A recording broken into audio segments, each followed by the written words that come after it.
मित्रांनो, मुंबई येथील उच्च न्यायालयामध्ये सफाईगार या पदाच्या जागा निघालेल्या आहेत.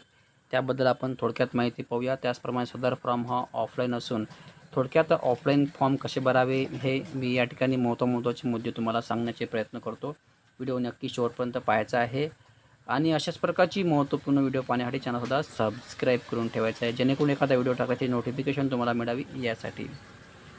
मित्रांनो, या ठिकाणी पाहता की पदाचे नाव आहे सफाई कामगार. त्यानंतर एकूण पद आहेत 2. त्यानंतर पुढील रिक्त पदं वगैरे नाही आहेत. त्याचप्रमाणे हँडिकॅपांना या ठिकाणी जागा नाही आहेत. त्यानंतर याला वेतन आहे स्त्रीच्या नुसार 16,600 ते 52,400 मोठ्या प्रमाणात इतर भत्ते वगैरे सुद्धा या ठिकाणी तुम्हाला मिळू शकतात. अशा प्रकारे या ठिकाणी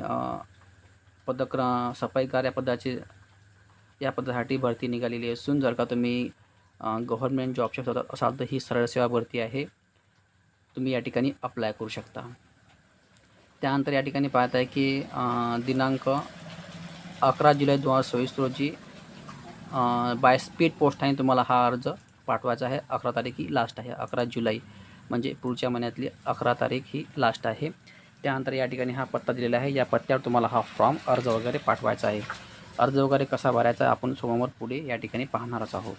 या ठिकाणी मी तुम्हाला थोडक्यात शॉर्टकट महत्त्वाचे मुद्दे सांगण्याचे प्रयत्न करत आहोत.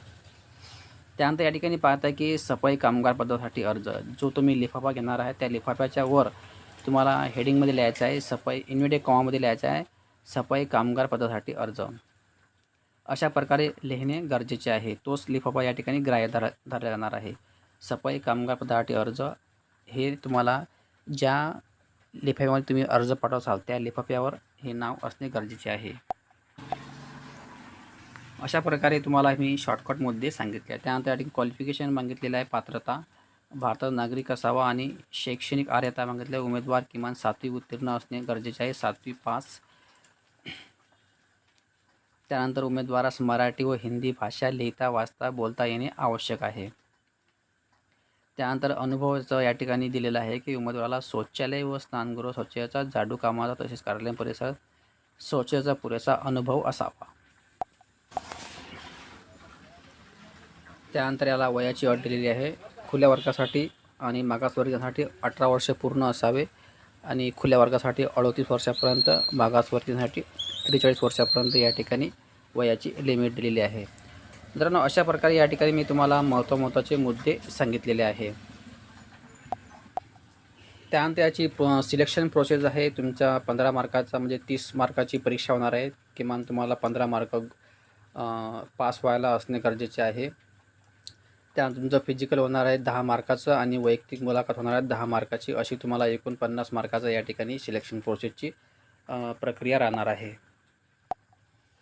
त्यानंतर तुम्हाला अर्जासोबत हे डॉक्युमेंट जोडणे गरजेचे आहे. फॉर एक्झाम्पल नंबर 1 आहे जन्मतारखेचा पुरावा, TC वगैरे बर्थ सर्टिफिकेट लावायची आहे, जन्मतारखेचा पुरावा. 2 नंबर आहे शैक्षणिक पात्रतेच्या फॉर एक्झाम्पल किंवा 7वी 10वी 12वी किंवा कोणत्याही मान्यताप्राप्त विद्यापीठ पदवी घेतलेली असे इत्यादी.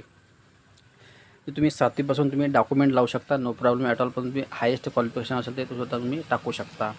त्यानंतर 3 नंबरचा ऑप्शन आहे शौचालय किंवा स्नानगृहाचा झाडूचा कामाचा अनुभव असल्यास त्या संबंधित दाखला तुम्हाला या ठिकाणी जोडायचा आहे. या ठिकाणी अनुभव दिलेला त्यांनी सांगितलेला आहे, परंतु तुम्हाला जर का नसेल तरी नो प्रॉब्लेम तुम्ही या ठिकाणी फॉर्म भरू शकता. त्यानंतर 4 नंबरचा मुद्दा आहे जाहिरात प्रसिद्ध नंतरची तारीख असल्यास 2 प्रतिष्ठित व्यक्तीचे दिलेले चरित्र संपन्नतेविषयी प्रमाणपत्र त्यांचा पत्ता फोन नंबरसह प्रविष्ट करावे. म्हणजे तुम्हाला या ठिकाणी 2 फॉर एक्झाम्पल पोलीस पाटील आणि सरपंच यांचे 2 प्रतिष्ठित व्यक्तींचे 2 चरित्र प्रमाणपत्र तुम्हाला या ठिकाणी जोडायचे. त्यांचा फोन नंबर आणि पत्तासुद्धा या ठिकाणी असणे गरजेचे आहे. 5 नंबरचा आहे लहान कुटुंबाचे प्रमाणपत्र. ते आपला सर्व फॉर्ममध्ये राहणार आहे, ते तुम्हाला या ठिकाणी सोबत जोडायचं आहे. त्यानंतर आहे की सक्षम अधिकाऱ्याने प्रदान केलेला जातीय दाखला म्हणजे 6 नंबरचा कॉलम आहे कास्ट सर्टिफिकेटचा. त्यानंतर 8 नंबरचा मुद्दा आहे उमेदवार शासकीय कर्मचारी असल्यास ते सोबत तुम्हाला लावायचं आहे. त्यानंतर विवाहित महिला उमेदवार बाबतीत जर तिने म्हणजे 9 नंबरचा मुद्दा आहे की महिलांसाठी जर का लग्न वगैरे झाले असेल तर ते मॅरेज सर्टिफिकेट जोडणे गरजेचे आहे. 10 नंबरचा मुद्दा आहे, बॉम्बे हायकोर्ट ओरिजिनल साईटच्या नावाने काढलेला ₹1000 एक डिमांड ड्राफ्ट तुम्हाला काढायचा आहे. म्हणजे याला ₹1000 फी ठेवलेली आहे त्यांनी आणि ₹1000 फी ठेवलेली असून तुम्हाला तो Bombay high court original demand draft काढणे ₹1000 आहे आणि तो तुम्हाला फॉर्मसोबत लावायचा आहे. अशा प्रकारे या ठिकाणी तुम्हाला हे सर्व डॉक्युमेंट्स लावायचे आहेत. मित्रांनो, अशा प्रकारे हा डॉक्युमेंटचा क्रायटेरिया असून डॉक्युमेंट तुम्हाला झेरॉक्स लावून स्वतः अटेस्टेड करून तुम्हाला या ठिकाणी जोडायचे आहेत. ध्यानात ठेवायचं आहे की तुम्हाला 7वीची 10वीची 12वीची बोर्ड सर्टिफिकेट विद्यापीठून प्राप्त केलेले जोडायचे आहेत. जे 7वी 10वी 12वी हे या ठिकाणी तुम्हाला लावायचे आहेत. या ठिकाणी पाहता की तुम्हाला 7वी 10वी 12वी किंवा कोणतेही मान्यप्राप्त बोर्ड किंवा विद्यापीठून प्राप्त केलेली पदवी या ठिकाणी तुम्हाला जोडायची आहे शैक्षणिक पात्रता म्हणून. मित्रांनो, अशा प्रकारे मी तुम्हाला हे थोडक्यात जाहिरात सांगितलेली असून आता आपल्याला फॉर्म भरण्यासाठी याच PDF हा फॉर्मसुद्धा उपलब्ध आहे. हे आपल्या टेलिग्राम चॅनल उपलब्ध आहे. टेलिग्रामची लिंक या व्हिडिओच्या डिस्क्रिप्शनमध्ये दिली आहे किंवा मग या बॉम्बे हायकोर्ट रिक्रुटमेंट यांच्या साईटवरसुद्धा हा फॉर्म तुम्हाला मिळून जाईल.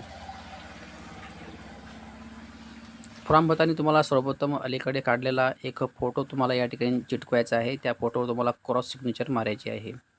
त्यानंतर विषय तुम्हाला टाकायचं काम नाही, ऑटोमॅटिकली विषय राहणार आहे सफाई कामगार पदासाठी अर्ज. त्यानंतर तुम्हाला खाली स्क्रॉल डाऊन केला, पहिला कॉलम आहे उमेदवाराचे पूर्ण नाव. आता या ठिकाणी तुम्हाला पूर्ण नाव सर्व हा फॉर्म मराठीमध्ये भरायचा आहे. उमेदवाराचे पूर्ण नाव म्हणजे ज्याप्रमाणे तुमच्या आधार कार्डवर नाव असेल त्याप्रमाणे तुम्ही टाकू शकता, नो प्रॉब्लेम ॲट ऑल. 10वीच्यानुसार फॉर्म भरायचा नाही, आधार कार्डवर तुम्हाला फॉर्म भरायचा आहे. त्यानंतर 2 नंबरच्या कॉलममध्ये पत्रव्यवहाराचा पत्ता टाकायचा आहे पिनकोड सहित. त्यानंतर 3 नंबरचा ऑप्शन आहे इंडियन राष्ट्रीयत्व. आपल्या इकडे भारतीय लिहायचं, तुम्हाला भारतीय इंडियन टाकायचं नाही, भारतीय टाकायचं आहे. त्यानंतर 4 नंबरचा कॉलम आहे महाराष्ट्राचा रहिवासी आहे का, तर होय या ऑप्शनच्या खाली टिक मार्क करायचा आहे, नाही या ऑप्शनला काट मारायचा आहे. 5 नंबरचा कॉलम आहे मोबाईल नंबर, तुम्हाला या ठिकाणी 5 नंबरच्या कॉलममध्ये टाकायचा आहे. त्यानंतर 6 नंबरचा कॉलम आहे ईमेल आय डी या ठिकाणी टाकायचा आहे. 7 नंबरमध्ये लिंगाचा ऑप्शन आहे, स्त्री पुरुष जे असेल ते या ठिकाणी तुम्हाला टाकायचं आहे. पुरुष असेल तर पुरुष टाकायचं, स्त्री असेल तर स्त्री टाकायचं. त्यानंतर 8 नंबरच्या कॉलममध्ये धर्म कोणता आहे, तर तुमचे हिंदू मुस्लिम बुद्धिस्ट जो धर्म असेल तो या ठिकाणी धर्म टाकायचा आहे. त्यानंतर 9 नंबरमध्ये जात व वर्ग टाकायचा आहे. म्हणजे एस सीमध्ये समजा फॉर एक्झाम्पल SC टाकला तुम्ही, SCमध्ये महार आहे का ते टाकायचं आहे कंसातनी. त्यानंतर OBC असेल तर OBC माळी कुंभी तेली अशा प्रकारे तुम्ही जात आणि प्रवर्ग टाकायचा आहे. त्यानंतर जन्मतारीख टाकायचा आहे 10 नंबरच्या कॉलममध्ये. 11 नंबरचा कॉलम आहे जाहिराती प्रसिद्ध झाल्यापासून तर तुमचं वय या ठिकाणी टाकायचं आहे. तुम्हाला किती वर्ष चालू आहेत तर आणि किती महिने आणि किती दिवस हे तुम्हाला या ठिकाणी 11 नंबरच्या कॉलममध्ये टाकायचं आहे. त्यानंतर 12 नंबरचा कॉलम आहे उमेदवार विवाहित स्थिती अविवाहित आहे का, म्हणजे उमेदवाराचं लग्न वगैरे झाले आहे का. विवाहित असेल तर विवाहित टाकायचं, अविवाहित असेल तर अविवाहित नाव टाकायचं. घटस्फोटित विधवा विधूर ह्या सर्व ऑप्शन या ठिकाणी दिलेले आहेत. जो तुमचा प्रकार असेल विवाहितचा तो या ठिकाणी प्रकार टाकायचा आहे. 13 नंबरचा कॉलम आहे हयात असलेल्या मुलांची संख्या. जर का तुमचं लग्न वगैरे झालं असेल तर या ठिकाणी तुम्हाला किती मुलं आहेत ते आकडा या ठिकाणी टाकायची आहे. त्यानंतर 14 नंबरच्या कॉलममध्ये नसल्यास या ठिकाणी तुम्हाला 0 ऑप्शन टाकायचा आहे. 13 नंबरच्या कॉलममध्ये लग्न झालं नसेल किंवा मुलं नसतील तर या ठिकाणी 0 ऑप्शन टाकायचा आहे. आणि 2005 नंतर तर जन्मलेल्या मुलांची संख्या या ठिकाणी तुम्हाला नमूद करायची असेल तर. त्यानंतर 15 नंबरचा कॉलम आहे दिव्यांग आहे का, असेल तर येस, नसेल तर नो. या ठिकाणी दिव्यांगाची जागा नसून हा कॉलम तुम्हाला भरायचा नाही आहे. या ठिकाणी होय या ऑप्शनला काट मारायचा आहे, नाही या ऑप्शनच्या खाली टिक मार्क करायची आहे. त्यानंतर खाली समोरचा कॉलम आहे की शैक्षणिक पात्रता. आता शैक्षणिक पात्रतेमध्ये नंबर 1 2 3 4 या ठिकाणी 4 कॉलम दिलेले आहेत. तुम्हाला सर्वप्रथम 1 नंबर 7वीची माहिती भरायची आहे. 7वीची माहिती भरताना शैक्षणिक पात्रता म्हणजे 7वी पास, 7वी टाकायचं आहे, 7वी पास टाकायचं आहे पहिल्या दुसऱ्या कॉलममध्ये. अनुक्रमांक 1 टाकून तिसऱ्या कॉलममध्ये आहे परीक्षा मंडळाचे नाव. परीक्षा मंडळ म्हणजे जे आपलं बोर्ड असेल, परीक्षा बोर्ड किंवा शाळेचे नाव ते सुद्धा तुम्ही या ठिकाणी टाकू शकता तिसऱ्या कॉलममध्ये परीक्षा मंडळाच्या नावामध्ये. त्यानंतर उत्तीर्ण वर्ष, एकूण गुण आणि प्राप्त गुण आणि टक्केवारी. एकूण गुण म्हणजे कितीपैकी मिळाले तुम्हाला, किती मार्क म्हणजे प्राप्त गुण, असे या ठिकाणी 7वी 10वी 12वी तुम्हाला अशा प्रकारे भरायचे आहे. त्यानंतर सफाई कामगाराचा अनुभव असल्यास हा तक्ता तुम्हाला भरायचा आहे, नसेल तर तो तक्ता तुम्हाला सोडून द्यायचा आहे. त्यानंतर 18 नंबरचा कॉलम आहे इतर विशेष अतिरिक्त अर्हता. म्हणजे फॉर एक्झाम्पल तुमच्याकडे MSCIT असेल तर तुम्ही या ठिकाणी MSCIT सुद्धा टाकू शकता, नो प्रॉब्लेम ॲट ऑल. नसेल तर या ठिकाणी तुम्हाला हा कॉलम डॅश मारायची आहे. त्यानंतर 19 नंबरचा कॉलम आहे भाषाचा. या ठिकाणी तुम्हाला मराठी, हिंदी, इंग्लिश तिन्ही भाषा टाकायच्या आहेत, नो प्रॉब्लेम ॲट ऑल. त्यानंतर इकडे आहे की शासकीय कार्यालयात कार्यरत असल्यास, म्हणजे तुम्ही जर का नोकरीवर वगैरे असाल तर हा कॉलम तुमच्यासाठी आहे 20 नंबरचा कॉलम. त्यानंतर 21 नंबरचा कॉलम आहे सफाई कामगार पदासाठी अर्ज करत असताना आवश्यक ज्या दिवशी तुम्ही DD काढला तो DD क्रमांक या ठिकाणी टाकायचा 21 नंबरच्या कॉलममध्ये. DD क्रमांक, त्यानंतर DD दिनांक आणि शुल्क रुपये, किती रुपयाचा शुल्क DD फाडला, ते सर्व गोष्टी या 21 नंबरच्या कॉलममध्ये भरायचं आहे. त्यानंतर हे तुम्हाला सूचना वाचून येस नो हे सर्व करायचं आहे. एकदम साधा आणि सिंपल फॉर्म आहे. त्यानंतर खाली स्क्रॉल डाऊन केल्यावर या ठिकाणी तुमचा दिनांक आणि ठिकाण टाकायचं आहे. ठिकाण तुम्ही तालुक्याचे ठिकाण किंवा गावाचे ठिकाणसुद्धा टाकू शकता, नो प्रॉब्लेम ॲट ऑल. त्यानंतर या ठिकाणी उमेदवाराचे पूर्ण नाव टाकायचं आहे आणि खाली सिग्नेचर मारायची आहे. त्यानंतर या ठिकाणी पाहता की उमेदवाराने अर्जासोबत जोडले कागदपत्राची यादी खाली अनुक्रमाने आहे.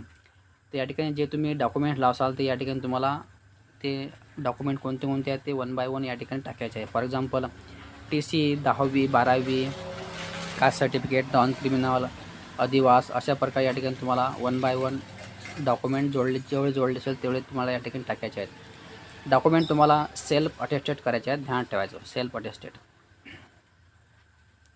त्यानंतर हेच मी सांगितल्याप्रमाणे तुम्हाला चरित्र प्रमाणपत्र जोडायचं आहे 2 व्यक्तींचे. या ठिकाणी फॉर एक्झाम्पल एक तुम्हाला मी भरून दाखवतो. प्रमाणित करण्यात येते की श्रीमती कुमारी या ठिकाणी तुमचं नाव येणार आहे. हे रिकामी जागा या तालुक्यात, रिकामी जागा जिल्हा आणि येथील रहिवासी, म्हणजे या ठिकाणी येथील म्हणजे या गावाचं नाव टाकायचं आहे. असून मागील मी त्यांना किती वर्षापासून तुम्ही ओळखतात ते वर्षाचा आकडा टाकायचा आहे. आणि ओळखतो अशा प्रकारे हे माझे नातेवाईक नाही, अशा प्रकारे चरित्र प्रमाणपत्र तुम्हाला या ठिकाणी सादर करायचं आहे. ठिकाण दिनांक लिहायचा आहे आणि जो हे लिहून देईन त्याचं सही, नाव आणि हुद्दा म्हणजे तो काय करते, त्याचा पद काय आहे, त्या ठिकाणी शिक्का वगैरे तुम्हाला टाकायचा आहे. म्हणजे स्टॅम्प वगैरे असते तो स्टॅम्प या ठिकाणी त्यांचा लिहायचा आहे. त्यानंतर पत्ता आणि मोबाईल नंबरसुद्धा या ठिकाणी टाकायचा आहे. अशा प्रकारे तुम्हाला हे 2 चरित्र प्रमाणपत्र जोडायचे आहेत. त्यानंतर हे प्रतिज्ञापत्र आहे स्मॉल कुटुंबाचे, हे सुद्धा तुम्हाला जोडायचं आहे. जर का तुमचं लग्न झालं नसेल तरीसुद्धा या ठिकाणी तुम्हाला हे भरायचं आहे. आणि या ठिकाणी तुम्हाला हे पाहता की तुम्हाला आज रोजी मला 00 या ठिकाणी दोन्ही ठिकाणी तुम्हाला 00 टाकायचे आहेत मुलांची संख्या. अशा प्रकारे हे तुम्हाला सर्व गोष्टी भरून हा फॉर्म एका लिफाफ्यामध्ये स्पीड पोस्टाने पाठवायचा आहे. सो मित्रांनो, अशा प्रकारे हा तुम्हाला फॉर्म भरायचा आहे. जर का तुम्हाला फॉर्म हवा असेल तर आपला टेलिग्राम चॅनल उपलब्ध आहे. टेलिग्रामची लिंक या व्हिडिओच्या डिस्क्रिप्शनमध्ये दिली आहे. तिथून जाऊन तुम्ही क्लिक केल्यावर टेलिग्राम चॅनल जॉईन केल्यावर तुम्हाला ह्या गोष्टी सर्व उपलब्ध होतील. आणि जर का तुम्हाला काही डाऊट असेल तर कमेंट बॉक्समध्ये टाका, त्याचा रिप्लाय तुम्हाला 24 तासाच्या आतमध्ये देण्यात येणार आहे. तर आजच्या व्हिडिओमध्ये सर्वात धन्यवाद. जय हिंद, जय महाराष्ट्र.